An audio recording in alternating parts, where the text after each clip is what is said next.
Hello everyone. अभी तक हमने जितना भी देखा ग्रेविटेशनल का वेरिएशन विथ डेप्थ देखा, विथ हाइट देखा, विथ रोटेशन देखा। ठीक है। अब उससे रिलेटेड छोटे छोटे न्यूमेरिकल्स करते हैं। उससे पहले एक ग्रेविटेशनल फील्ड पे हम देखेंगे कि ग्रेविटेशनल फील्ड का वेरिएशन से ग्रेविटेशनल फील्ड किसी हेमी स्फेरिकल कण उसके सेंटर पे कितना होता है। वो पिछले पोर्शन पे छूट गया था, तो उसको अभी कवर कर लेंगे और फिर उसके बाद उससे रिलेटेड न्यूमेरिकल करेंगे, जहां पे हमने ये देखा था कि ग्रेविटेशनल एक्सेलरेशन में वेरिएशन की तीन कंडीशन पड़े, due two of rotations, due two of मेरे पास कैसा डेप्थ, और ड्यू टू ऑफ हाइट। और एक ये भी देखे थे कि उसके शेप के कारण भी, मतलब पोल पे अलग दिखेगा और मेरे पास कैसा इक्वेटर पे अलग अर्थ का ग्रेविटेशनल एक्सेलरेशन होता है। ये हमने कहाँ से पाया था? न्यूमेरिकल डिराइव किया, मतलब डेरिवेशन किया था, जहाँ पे हमने प्रॉपर वे में देखा था। अब पहले क्वेश्चंस करते हैं। तो जैसे एक क्वेश्चन आपकी स्क्रीन पे दिखना स्टार्ट हो गया होगा, ठीक है। तो एक क्वेश्चन क्या दिख रहा होगा? Calculate the gravitational field, calculate the gravitational field intensity at the centre of base of a hollow hemisphere of mass capital M and radius capital R. ठीक है। assume the base of the assume the base of the hemisphere to be open। ठीक है। तो देखो, जो simple सा format देखने को बन रहा है उसी तरह से हम देखना स्टार्ट करते हैं क्या क्या है। एक्चुअल में क्वेश्चंस पे कह क्या रहा है कि जैसे एक मेरे पास होलो हेमिस्फीयर, कैसा मेरे पास एक होलो हेमिस्फीयर है, ठीक, इस तरह से ये, ठीक। इसके सेंटर पे मुझे ग्रेविटेशनल फील्ड चाहिए कि इस होलो हेमिस्फीयर कारण इसके सेंटर पे कितना ग्रेविटेशनल फील्ड होगा, जबकि इसका मास कैपिटल एम है और इसके सेंटर से सरकमफेरेंस तक की जो डिस्टेंस है वो रेडियस के इक्वल, इस तरह से मुझे चाहिए। देखो, अब अगर आप देखो तो एक्चुअल में जो होलो हेमिस्फीयर होता है या हेमिस्फीयर होता है, वो एक्चुअल पे मल्टीपल्स ऑफ रिंग से मिलके बना होता है, जिसमें से सभी की रेडियस कैसी होती है? डिफरेंट होती है। तो मैं क्या कर रहा कि जस्ट एक कंसीडर कर लेता हूं कि एक स्मॉल पोर्शन मैं यहां पर से कट कर, एक स्मॉल पोर्शन यहां से कट किया, तो मैं एक स्मॉल पोर्शन को कट कर लेता हूं कुछ इस तरह। ठीक है। इस स्मॉल पोर्शन का मास टोटल मास के कितना तो नहीं है, बट एक स्मॉल मास है जिसे हम कितना कंसीडर कर ले रहे हैं कि इसका मास कितना है? डी। ठीक। अब देखो, इस रिंग का मुझे इस पॉइंट पे क्या चाहिए? Gravitational field. तो आप देखोगे कि एक्चुअल में जो डिस्क या सॉरी रिंग जो कट किया हूं, इसकी कोई ना कोई थिकनेस भी तो होगी। अब इसकी थिकनेस जो है उसके पोर्शन को मैं यहां से यहां तक कितना कंसीडर कर लेता हूं, ये वैल्यू मेरे पास किसके इक्वल है? डी आर के इक्वल। ठीक। तो यहां से यहां के लिए एक ज्वाइन करते हुए देख लिया कुछ इस तरह से। ठीक। अब देखो, ये एक सिमेट्रिकल पाथ, यहां से मैं चुपचाप ऐसे, ये पॉइंट इस रिंग को दो इक्वल पार्ट्स में डिवाइड कर रहा है। देखो, आप इधर का पोर्शन अलग है और इस साइड का अलग है। तो मैं ये कह रहा हूं कि ये पोर्शन जो है, देखो, अब अगर यहाँ पे रहा होगा तो ये जो रिंग का एकदम सेंटर जस्ट परपेंडिकुलर को रिप्रेजेंट कर रहा है। अब जैसे जैसे मैं आगे बढ़ते जा रहा हूँ, तो देखो एंगल मेरे पास क्या होते जा रहा है? चेंज होते जा रहा है, कुछ इस तरह से चेंज होते जा रहा है। तो अब मेरे पास ये एंगल यहाँ पर कितना है? थीटा। पहले जीरो से स्टार्ट करते हुए धीरे धीरे थीटा इंक्रीज कर रहा है। यहाँ पे इसके एंगल की जो वैल्यू वो कितनी है मेरे पास? डी। यहाँ पे एंगल थीटा था, ये एंगल कितना हो गया? डी थीटा हो गया। एक स्मॉल एंगल है जस्ट आगे। ठीक है। अब इसके सेंटर से यहाँ तक सरकमफेरेंस, तो ये अभी भी आर के इक्वल होगा। आपको पता है ये कैसा बिहेवियर ऑफ मेरे पास एक होलो हेमिस्फीयर है, तो सेंटर से स्फीयर तक की सरफेस तक की डिस्टेंस ऑलवेज भी कैसी होती है? सेम होती। ठीक।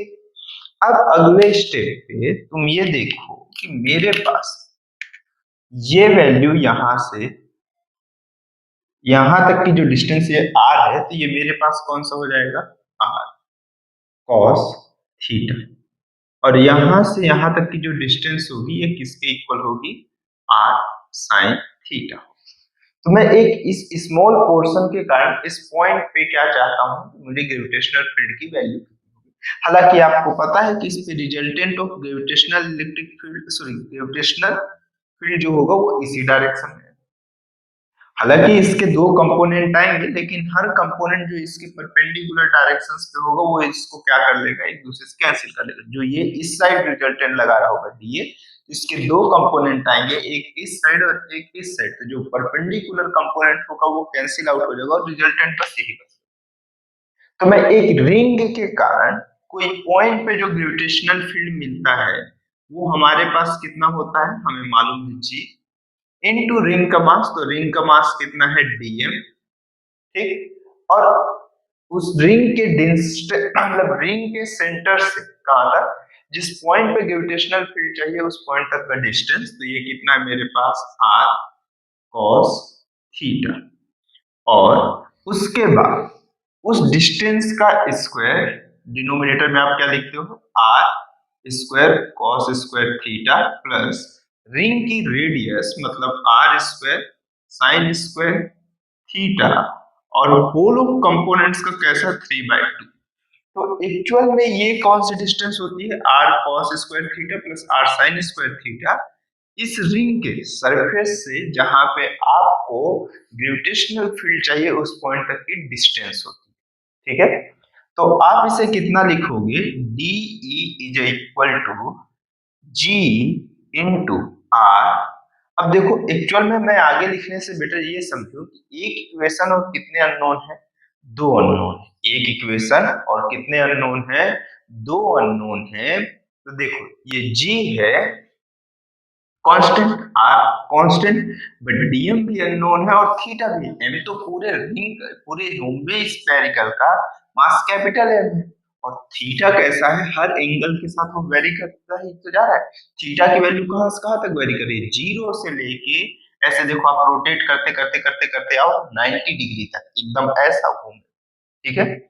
आप कई लोग ऐसा लिखते हो कि -π/2 से +π/2, क्योंकि सिमेट्री को टू पार्ट्स में डिवाइड कर रहा है तो इधर से -π/2 से +π/2 लिख देते, वो गलत है। एक्चुअल में ये रिंग एक कंसीडर कर रहे हैं, तो रिंग एक बार में अगर मैं कट कर रहा हूं तो पूरा पोर्शन कंसीडर कर रहा है। तो जीरो से स्टार्ट होके कहां तक जाना है, π/2 तक ही जाना है, ठीक है। चलो अब पहले मैं अपने डीएम पोर्शंस को देखता हूं। तो मैं डीएम को कन्वर्ट कर लेता हूं थीटा के फॉर्म। मुझे मालूम है इसकी डेंसिटी हर टाइम इंस्टेंट पे कैसी होगी, सेम होगी। तो मतलब m, और हेमिस्फेरिकल का एरिया जो होगा वो कितना हो जाएगा, 2πr²।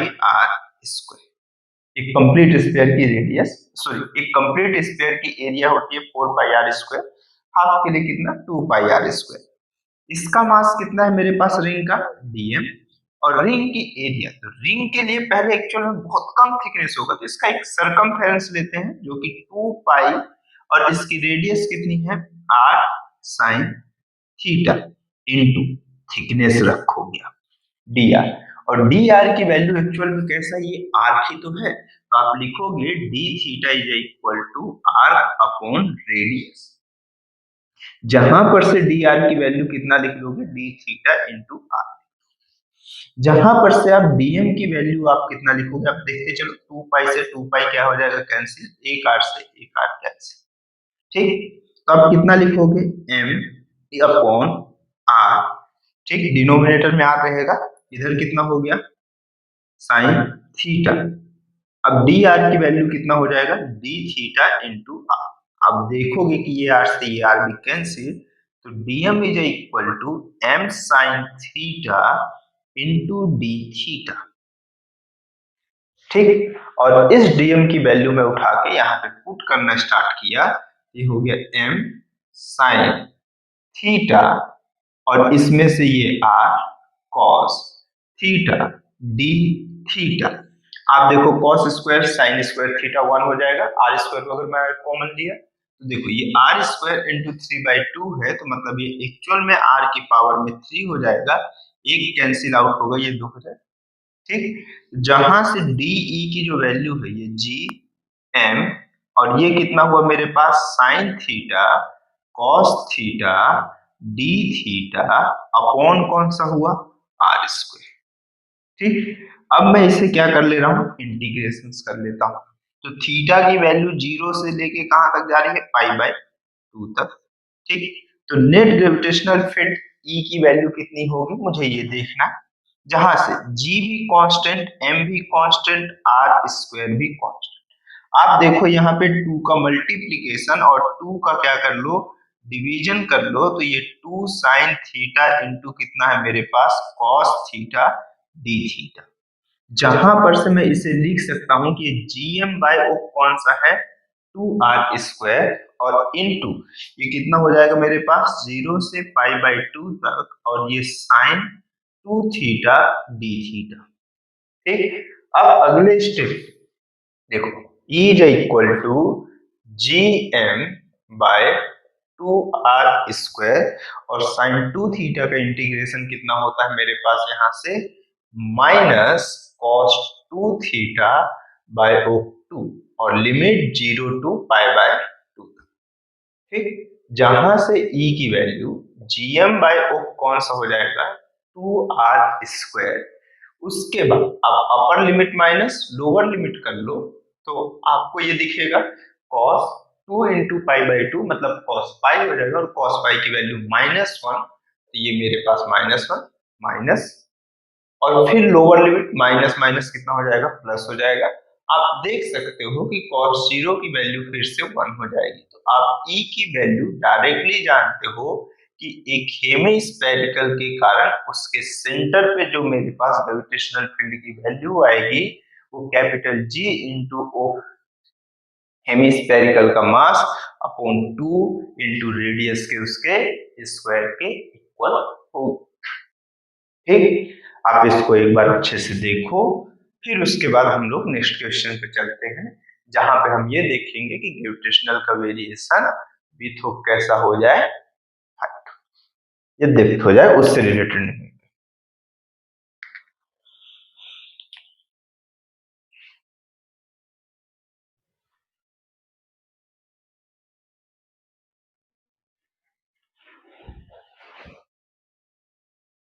चलो मैं इसे रफ करता हूं।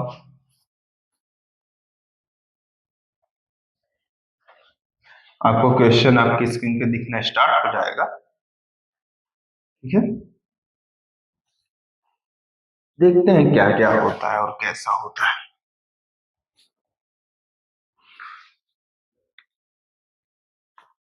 देखो जैसे क्वेश्चंस पे क्या है,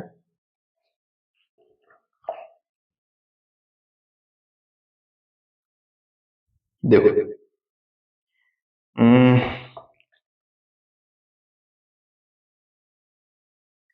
एक क्वेश्चन दिख रहा होगा कुछ ऐसा सा,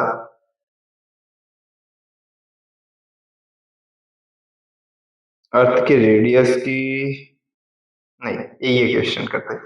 देखो, the acceleration due to gravity at the moon surface is 1.6 metre per second square. क्या बोल रहा है, acceleration due to gravity at the moon surface is मेरे पास कितना है 1.67 मीटर पर सेकंड स्क्वायर। मतलब मून के सरफेस के कारण, मतलब मून के सरफेस पे जो ग्रेविटेशनल एक्सेलरेशन है वो 1.67 metre per second square. If the radius of the moon is, question में मेंशन है कि मेरे पास जो एक्सेलरेशन ऑफ मून है, जो क्वेश्चन में डाटा गिवन है उसको मैं लिखते चल रहा हूँ। The acceleration due to gravity at the moon surface is 1.67 metre per second square if the radius of the moon is 1.74 into 10 the power 6 metre, calculate the mass of the moon. ठीक है, तो moon का mass calculate करने के लिए बोल दिया है, एक सिंपल सा फॉर्मेट ऐसा कंसीडर करने को बोला। ठीक है, देखो ग्रेविटेशनल एक्सेलरेशन ऑफ मून जो आपको है वो एक्चुअल में कितना है, क्वेश्चन के according 1.67 metre per second square. ठीक, और उसके बाद क्या बोल रहा है, एक और चीज गिवन है, रेडियस ऑफ द मून भी गिवन है, जो कि कितना गिवन है 1.74 इंटू 10⁶ मीटर, और क्वेश्चन में पूछा है कि मास ऑफ मून कितना होगा। ठीक है, मास ऑफ मून कितना होगा। ठीक है, चलो देखते हैं क्या क्या है और कैसा है। तो समझो, अगर मैं ये कहा कि मुझे मास ऑफ मून फाइंड करना है, ग्रेविटेशनल एक्सेलरेशन ऑफ मेरे पास किसका गिवन है, मून का गिवन है, मून के कारण मून के सरफेस पे जो गिवन है रेडियस गिवन है। तो आपको मालूम है कि ग्रेविटेशनल एक्सेलरेशन का किसी प्लेनेट के मास के साथ क्या रिलेशन है, तो आपको डायरेक्टली मालूम है कि आपको G is equal to capital GM upon R square. Actual में अब जो भी क्वेश्चन हम कर रहे हैं वो सब फॉर्मूला बेसिस छोटे छोटे क्वेश्चन है। कुछ दूर बाद जाने के बाद एक आध क्वेश्चन अच्छे खासे इसमें कर लेंगे, नहीं तो बहुत ज्यादा टफ क्वेश्चन नहीं बनता, और जब बनना होगा तो फिर आपसे बनेगा। ठीक है, उतना दिक्कत नहीं आएगा। देखो, तो G की वैल्यू 1.67, कैपिटल G की वैल्यू आपको मालूम होता है कि कैपिटल G की वैल्यू 6.67 इंटू 10⁻⁻11, जहां पर से हम इसे वैल्यू को लिख लेंगे 6.67 into 10⁻⁻11 upon of into m भी लिख देता हूं, रेडियस का स्क्वायर, तो 1.74 इंटू 10⁻6 का स्क्वायर। ठीक, तो आप डायरेक्टली इसे कैलकुलेट करोगे तो आपके पास m की वैल्यू आ जाएगी कि 1.67 इंटू 1.74 इंटू 10⁻6 का होल स्क्वायर, और डिनोमिनेटर में जो देखने को मिलेगा वो 6.67 इंटू 10⁻⁻11। ठीक है, इसकी एसआई यूनिट कितनी होती है तो आपको मालूम है, न्यूटन मीटर स्क्वायर पर केजी स्क्वायर। ठीक, देखो एक बार देख लो अच्छे से आप, तो ठीक है, इसको जब आप सिंप्लीफाई करोगे तो इसका फाइनल आंसर मैं डायरेक्टली मेंशन कर देता हूं कि मास ऑफ मून जो देखने को मिलेगा वो 7.6 इंटू 10⁻22 केजी के आसपास देखने को मिलेगा। ठीक, हमें इससे ज्यादा कुछ करना भी नहीं है, इस पे कुछ करना है किसी को ना, इससे ज्यादा कुछ करना भी नहीं है।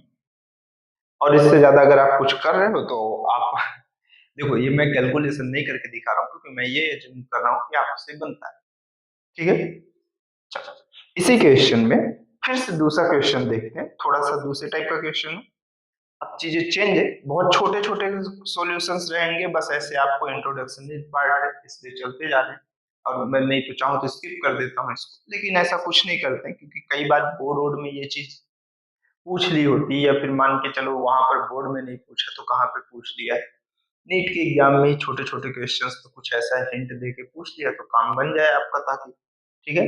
देखो ये क्वेश्चन क्या बोल रहा है, using the known radius of earth and g is equal to, मतलब ग्रेविटेशनल एक्सेलरेशन की value 9.80 metre per second square mention है, at the earth surface find the average density of अर्थ।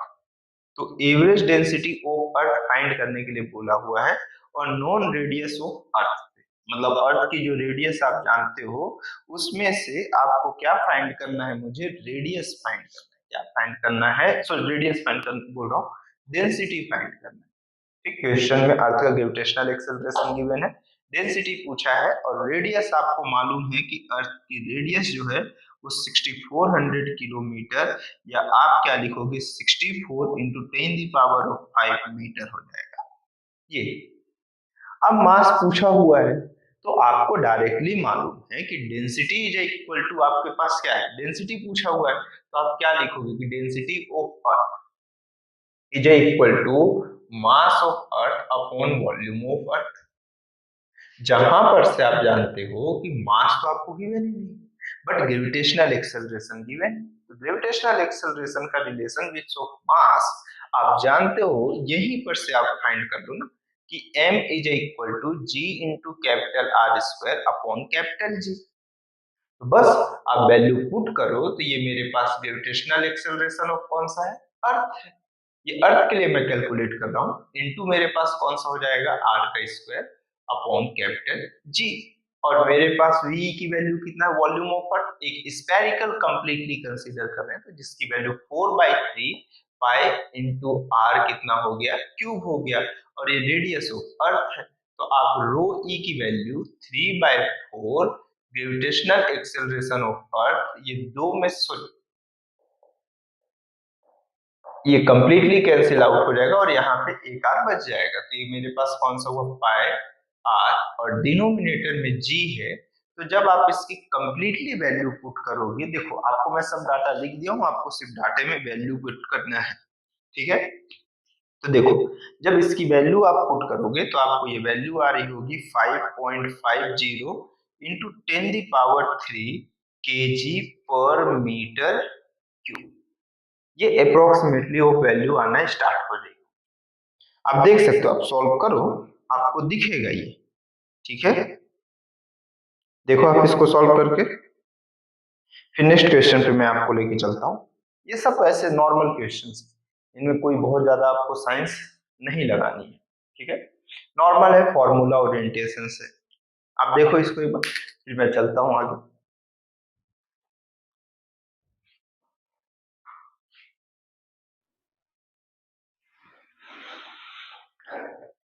चलो आगे चले, अभी क्वेश्चन को मैं रब करता हूँ, फिर आगे के नेक्स्ट क्वेश्चन पे चलते हैं, देखते हैं क्या क्या है।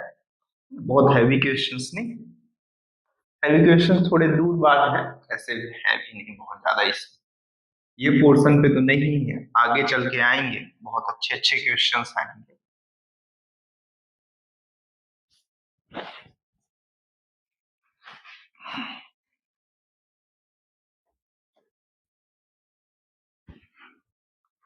देखो जैसे क्वेश्चन आपकी स्क्रीन पे दिख रहा है ना। देखो क्वेश्चन में क्या बोल रहा है, हाउ मच एवो how much above the surface of Earth does the acceleration due to gravity reduce by 36%, ठीक, of its value on the surface of Earth, ठीक। रेडियस ऑफ अर्थ कितना है, 6400 किलोमीटर। क्वेश्चन में ये बोल रहा है how much above the surface of earth, how much how much above the surface of Earth does the acceleration due to gravity reduces by 36% of its value on the surface of Earth, ठीक। मतलब मैं अर्थ के surface से कितना ऊपर जाऊं कि मेरे पास जो ग्रेविटेशनल एक्सेलरेशन है वो 36% क्या हो जाए, रिड्यूस कर जाए। क्या कर जाए, रिड्यूस कर जाए, किसके कंपेयर में, अर्थ के सरफेस के कंपेयर में। तो एकदम इजी क्वेश्चन है, आपको बहुत से लोगों को मालूम है कि इजीली बनेगा भी और कई लोगों से बन भी गया, लेकिन कई लोगों से क्या मतलब 99% बन गया। फिर भी मैं देखता हूं कि मुझे यह समझने की कोशिश करना है कि ग्रेविटेशनल एक्सेलरेशन विथ हाइट क्या होता है, g dash is equal to capital G into M, और डिनोमिनेटर में आर प्लस एच का क्या हो जाता है, स्क्वायर, ठीक। जहां पर से जी डैश की वैल्यू कितनी हो, ठीक। तो यहाँ पर मेरे पास ये बोल रहा है कि जी डैश क्या है, किसी एक हाइट पे कितना हो जा रहा है, 36% रिड्यूस हो जा रहा है। मतलब 100% का 36% हटा देना है, मतलब 64% बचेगा। या 1 माइनस 36/100 कर लो, इंटू जी कर लो, या डायरेक्टली 64 डिवाइडेड बाय 100 इंटू जी कर लो, आपको क्या फर्क पड़ता है। जहां से आपको मालूम है कि जी डैश की वैल्यू आपको कितनी हो जाएगी, ये आप लिख सकते हो, ठीक है छोड़ो। अभी आप ये 64/100 इंटू जी तो लिख ही सकते हो, तो मैं इस वैल्यू को जस्ट उठा के यहाँ पे पुट कर दे रहा हूँ। ये कितना हो गया मेरे पास, 64/100, और जी की वैल्यू कितना होगा, capital G M upon R square. ये अर्थ का gravitational acceleration at earth surface है या ऑन दी अर्थ सरफेस है, और ये मेरे पास कितना है, capital G M upon R plus H का क्या है, स्क्वायर, ठीक। आप यहां से जीएम और जीएम को कैंसिल आउट करोगे, आप स्क्वायर को दूसरे साइड लेके आओ तो 8/10 into 1/r is equal to 1/r plus कितना है मेरे पास, h। जिसे मैं ये क्या कह सकता हूँ कि 2 4 जा है, सॉरी 4 2 जा, और ये कौन सा हुआ 5। मैं इसको बस सिंपली वो मल्टीप्लाई कर देता हूँ, तो वैल्यू कितना हुआ 4r plus 4h is equal to 5r। तो आप ये लिख सकते हो कि 4h is equal to r, मतलब मैं कैसा अर्थ के रेडियस का 4 टाइम। ऐसा ही है, देख लो, h की वैल्यू पूछा है ना। हाँ, तो बस हो गया, h is equal to r by O 4 लिख लो, मतलब कितना 6400 किलोमीटर अपॉन 4 हो गया। तो h की वैल्यू आप कितना कहोगे 1600 किलोमीटर। आप जब अर्थ के सरफेस से ऊपर जाओगे तो अर्थ का ग्रेविटेशनल एक्सेलरेशन 36% रिड्यूस हो जाएगा। कितना परसेंट 36% रिड्यूस हो जाएगा। ये फर्स्ट क्वेश्चन था। अब दूसरा क्वेश्चन आपकी स्क्रीन पे दिखना स्टार्ट हुआ, देखो। अब दूसरे क्वेश्चन के सॉल्यूशन पे चलते हैं हम लोग। दूसरा क्वेश्चन आपकी स्क्रीन पे दिखना स्टार्ट हो गया होगा, देखो। दूसरा क्वेश्चन ये बोल रहा है कि what is the fractional decreases in the value, what is the fractional decreases in the value of free fall, in the value of free fall acceleration g for a particle when it is lifted from the surface to an elevation h। Question पे ये बोल रहा है कि मेरे पास g की value में कितना वेरिएशन आएगा फ्री फॉल की कंडीशन पे, अगर पार्टिकल को मैं कहां पर लिफ्ट जो किया हूं वो कितना किया हूं h किया हूं, और क्वेश्चन पे मेंशन कर रहा है कि h is more less than of कितना है मेरे पास r। ठीक, यही चीज क्वेश्चन पे बोल रहा है। देख लो आप, पहले यही चीज बोल रहा है या नहीं बोल रहा। देखो, अब जो बहुत कम है h की वैल्यू, हाइट की वैल्यू r के कंपेयर में बहुत कम है, तो अभी हम नेग्लेक्ट नहीं कर देंगे h को, अब एक्चुअल में कंसीडर भी करना है। तो आप जानते हो कि g की वैल्यू मेरे पास हाइट के साथ कुछ सरफेस पे यही लिखी होती है, मुझे डिक्रीजेस ऑफ वैल्यू पूछा है, तो मैं ये कर सकता हूँ कि मैं इसे डिफरेंशिएट कर दूं। इसे क्या कर दूं, डिफरेंशिएट कर दूं, या फिर चेंजेस पूछा है कि डेल जी बाय ऑफ जी की वैल्यू पूछ रहा है। ठीक, डेल जी ऑफ मेरे पास क्या है, किसी एक हाइट पे है जहां पे जी एम अपॉन क्या हो जाएगा, मतलब मेरे पास मैं इसे लिख सकता हूं कि जी डैश माइनस जी अपॉन जी हो जाएगा। तो जहां पर से जी डैश की वैल्यू जो आपको देखने को मिलेगी वो कितनी है, G M upon R plus H का क्या हो जाएगा square, minus capital G M upon R square, और डिनोमिनेटर में जी एम अपॉन क्या हो जाएगा आर स्क्वायर, यही होगा। अब देखो क्वेश्चन पे एक्चुअल में इंटरेस्टिंग फैक्ट क्या है कि मेरे पास यहाँ पर से आप क्या करो G M upon R square को कॉमन ले लो, तो डिनोमिनेटर में 1 प्लस एच बाई आर की पावर में 2 रहेगा। क्वेश्चन में बोला है कि h is more less than of r है, तो ये 1 से बहुत कम होगा, तो आप ये पूरे टर्म से कॉमन लिए हो तो ये -1, और डिनोमिनेटर में gm अपॉन r स्क्वायर, ये gm upon r square gm by r square cancel out, आप इसे लिख सकते हो कि 1, यही होगा। अब इस टर्म को अगर अप साइड लेके जाओगे तो 1 प्लस कितना हो जाएगा h बाई आर की पावर में 2 -1 हो जाएगा। जहां पर से आप इसे बाइनोमियल अप्लाई करोगे, क्या अप्लाई करोगे बाइनोमियल, क्योंकि आपको मालूम है कि h by R is more less than of 1 है, तो आप लिखोगे कि 1 minus 2h by of are -1, और ये टर्म कैंसिल, तो del ji by of g हो गया। तो डेल जी बाई ऑफ जी की जो वैल्यू है वो -2h बाई ऑफ आर हो गया, मतलब उसकी डिक्रीज, माइनस सिंबल ये बता रहा है कि डिक्रीज कर रहा है। तो किसी भी बॉडी को अगर अर्थ के सरफेस से मैं h हाइट पे लेके जा रहा हूं, तो उसके ग्रेविटेशनल एक्सेलरेशन में जो फ्रैक्शन चेंजेस हो रहा होगा वो कितना हो रहा होगा मेरे पास 2h by R, 2h by R, और निगेटिव सिंबल ये बोल रहा है कि वो वैल्यू क्या कर रही है, डिक्रीज कर रही है, मतलब अपसाइड ऑफ जाने पे ग्रेविटेशनल एक्सेलरेशन मुझे क्या करना स्टार्ट करेगा, डिक्रीज करना स्टार्ट करेगा। ठीक, तो यहां तक आपको कॉन्सेप्ट क्लियर हुआ। मैं चाहता तो इसको डिफरेंशिएशन से भी लेके आता, तब भी आंसर यही आता। ठीक है, देख लो इसको, अच्छा से देख लो, फिर आगे चलते हैं।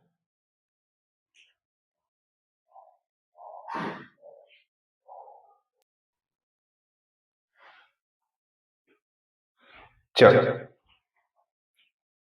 ये हुआ। अब थोड़ा और आगे बढ़ते हैं, है ना, बहुत ज्यादा दूर तक नहीं आए, छोटी छोटी चीजों पे फोकस करेंगे, है ना।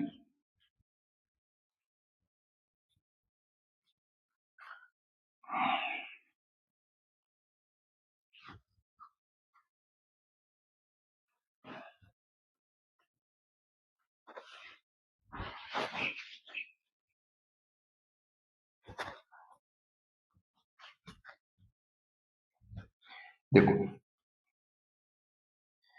एकदम छोटी छोटी चीजों पे फोकस कर रहे हैं। जैसे अभी क्वेश्चन आपके स्क्रीन पे दिखना स्टार्ट हो गया, ठीक है। क्वेश्चन दिख रहा होगा, find the percentage decrease in weight of a body, find the percentage decrease in weight of a body when taken 16 kilometre below the surface of earth. ठीक, take radius of earth as 6400 kilometer. What happened to the weight of the body when is taken to the center of the earth? मतलब question पे ये बोल रहा है कि मुझे ये बताना है कि अगर मैं किसी बॉडी को कितना, अर्थ के सरफेस के 16 किलोमीटर डेप्थ पे लेके जा रहा हूँ, तो मुझे उसके ग्रेविटेशनल एक्सेलरेशन या वेट में बोला है, सॉरी ग्रेविटेशनल एक्सेलरेशन में कितना चेंजेस होगा, सॉरी फिर से भूल ही गया यार, एक सेकेंड।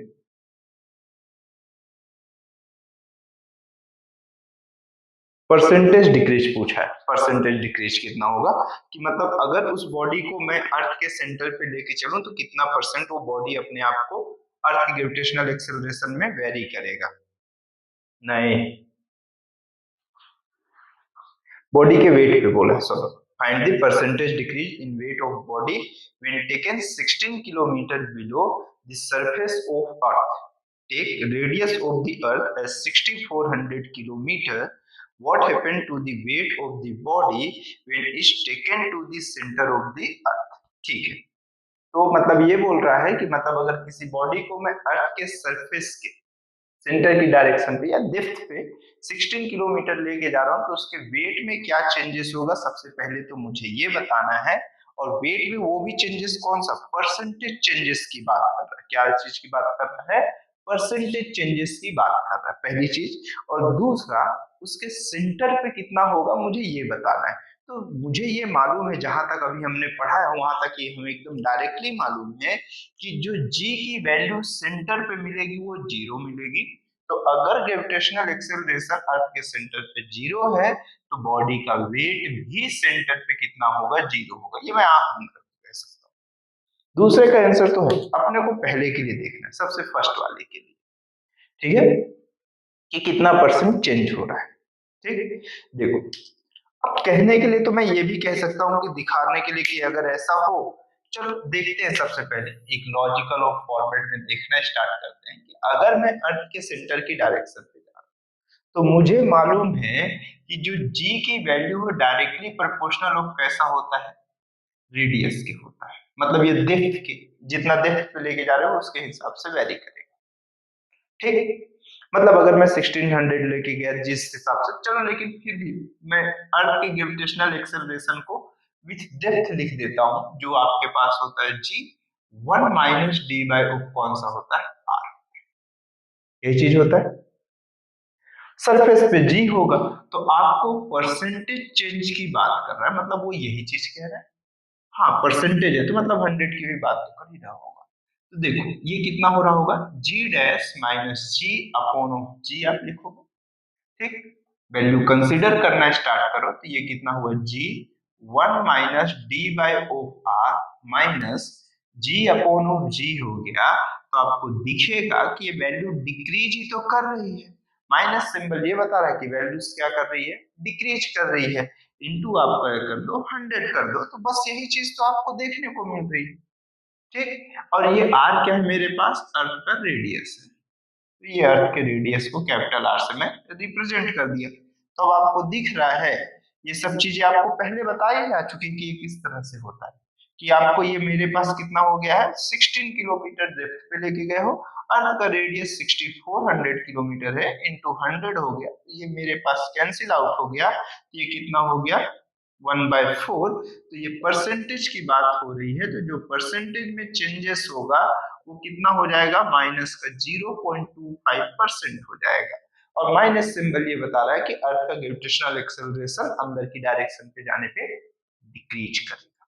क्या करेगा, डिक्रीज करेगा। बताओ ये चीज मुझे करवानी थी क्या, नहीं। और अगर देखो, अगर ये ग्रेविटेशनल एक्सेलरेशन इतना परसेंट डिक्रीज किया तो वेट भी इतना ही डिक्रीज करेगा, क्योंकि तुम जानते हो कि m की वैल्यू क्या होती है, कांस्टेंट होती है। तो आप ये लिख सकते हो ना कि वेट के लिए पूछा है कि चेंजेस ऑफ परसेंटेज, या मतलब कैसा वेट परसेंट में पूछ रहा है, तो आप क्या ही लिखोगे, आप वापस ही तो यही लिखोगे कि mg dash minus of mg upon of mg लिख दोगे, इनटू 100 कर दोगे, फिर देखो वापस से यही कहानी वापस रिपीट होगी। तो ये मूर्खताएं होती हैं कि जो मैं अगर वापस से इससे उठ के यहाँ तक कैलकुलेट करने, ठीक, तो मैं ऐसा कुछ भी नहीं करूंगा, हमें डायरेक्टली मालूम है, और हमें मालूम है कि एट ऑफ सेंटर मेरे पास जी की वैल्यू कितनी होती है, 0 होती है। एट अर्थ सेंटर या किसी भी बॉडी के सेंटर पे अगर मैं गया हूं तो उसमें ग्रेविटेशनल एक्सेलरेशन की वैल्यू 0 होती है, तो वेट कितना होगा मेरे पास, वेट की भी वैल्यू 0 आएगी, वेट की वैल्यू कितनी आ जाएगी, 0 आ जाएगी। ठीक, ये एक सिंपल सा फॉर्मेट है। चलो आगे बढ़ते हैं, और आगे देखो, उसके बाद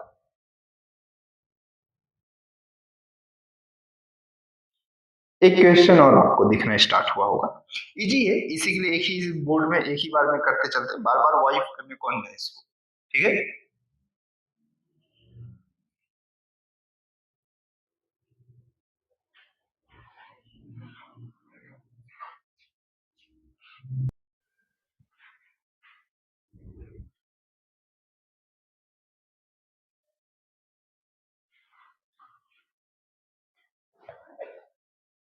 चलो देखो, जैसे ये क्वेश्चन आपकी स्क्रीन पे दिखना स्टार्ट हो गया होगा, क्या बोल रहा होगा, a body is taken from pole to equator, a body is taken from pole to equator, pole से कहा हम लेके जा रहे हैं, इक्वेटर पे लेके जा रहे हैं, ignore the effect, ignore the effect of shape of earth, find the percentage change in the acceleration due to gravity, ये बोल रहा है, ठीक। क्वेश्चन पे ये बोल रहा है एक्चुअल में कि एक बॉडी को हम कहां से, पोल से लेके कहां तक के लिए जा रहे हैं, इक्वेटर पे लेके जा रहे हैं, पोल से उठा के कहां पर लेके जा रहे हैं, इक्वेटर पे लेके जा रहे हैं ना, समझने की कोशिश करना, पोल है और पोल से उठा के इक्वेटर पे लेके जाना है, और अदर शेप्स को कैसा नेग्लेक्ट करना है, तो मुझे कितना ग्रेविटेशनल एक्सेलरेशन में चेंजेस होगा, ठीक है। तो अब आपको मालूम है कि अर्थ का ग्रेविटेशनल एक्सेलरेशन, अर्थ का ग्रेविटेशनल एक्सेलरेशन मेरे पास उसके शेप पे भी डिपेंड करता है। अब शेप में ये बोल दिया कि मुझे कैसा, उसको यूनिफॉर्म स्फेरिकल कंसीडर करना है, हर पॉइंट पे सेम रेडियस, तो क्या अभी भी सेम रहेगा क्या, नहीं, अभी भी अर्थ रोटेट कर रही होती है, और रोटेटिंग बॉडी के लिए ग्रेविटेशनल एक्सेलरेशन का जो वैल्यू आप देख रहे हो, तो g dash is equal to, आप कितना लिख रहे थे, g minus R omega square into cos lambda, यही था, लेमडा एंगल था, या फिर मैं थीटा कह देता हूं, थीटा ये कहां से एंगल ड्रॉ कर रहा था, जस्ट एंगल इक्वेटर से मैं स्टार्ट किया था, तो इक्वेटर पे मेरे पास एट इक्वेटर, हम जानते हैं इस फॉर्मेट के लिए कि एक इक्वेटर पे मेरे पास थीटा की वैल्यू कितनी डिग्री हो गई थी, 0 डिग्री हो गई थी, और थीटा की वैल्यू 0 डिग्री हो गई, तो g dash is equal to जी, और cos 0 की वैल्यू कितनी होती है, cos 0 की वैल्यू 1 होती है, तो मेरे पास इक्वेटर पे जो वैल्यू आएगी वो g minus R omega square होगा, और पोल पे, और पोल पे आप ये समझो कि आपके पास थीटा की वैल्यू 90 डिग्री है, तो जीपी की वैल्यू कितना हो जाएगा, g minus R omega square, और cos 90 की वैल्यू 0, तो ये सब हट जाएगा। ठीक, अब जब ये हट जाएगा, ये रोटेशन के कारण इस g की वैल्यू 9.8 कंसीडर करें। ठीक, तो परसेंटेज चेंज की बात कर रहा है, हमें कहां से कहां लेके जाना है, पोल से इक्वेटर पे लेके जाना है। तो मतलब फाइनल वैल्यू कौन सी है, इक्वेटर है, इनिशियल वैल्यू ऑफ कौन सी है, पोल है। तो ये ग्रेविटेशनल एक्सेलरेशन ऑफ कौन सा है, पोल। पोल के रिस्पेक्ट में देखना है, पोल के रिस्पेक्ट में देखना था, मैं एक बार चेक कर लेता हूं। हाँ, पोल टू इक्वेटर यही चीज है। अब बस आपके पास वैल्यू को चुपचाप आप देखना स्टार्ट करो। इक्वेटर के लिए आप कितना लिखे हो, g minus R omega square, minus pole के लिए आप कितना लिखे हो, g अपॉन पोल के लिए फिर से कितना आ जाएगा, g आ जाएगा, ये कैंसिल आउट हो जाएगा। मतलब आप पोल से इक्वेटर पे लेके जा रहे हो, तो एक्सेलरेशन क्या करेगा, डिक्रीज करेगा।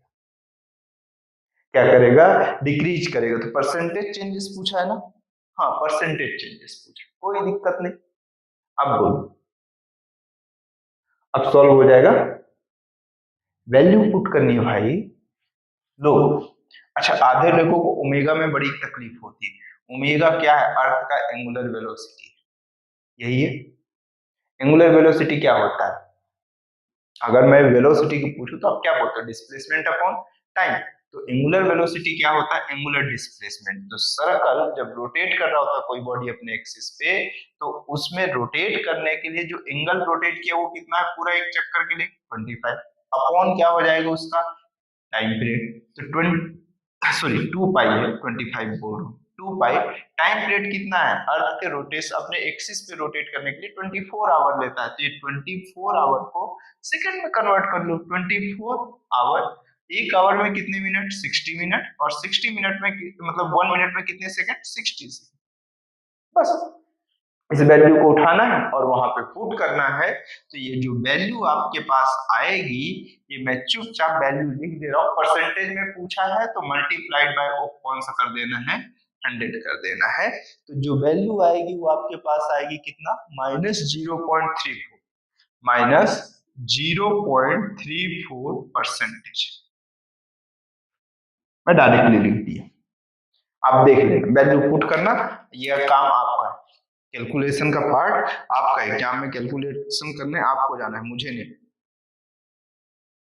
मुझे भी जाना है भाई, मैं जाऊंगा क्या एग्जाम में, ओ मैं तो भूल ही गया कि मुझे ही जाना पड़ेगा। चलो इतना हो गया, आज के लिए इतना ही करेंगे कि और कुछ क्वेश्चंस को करते हैं। चलो आज के लिए अभी इतना ही रखते हैं, बाकी नेक्स्ट पार्ट में देखेंगे, ठीक है। चलो।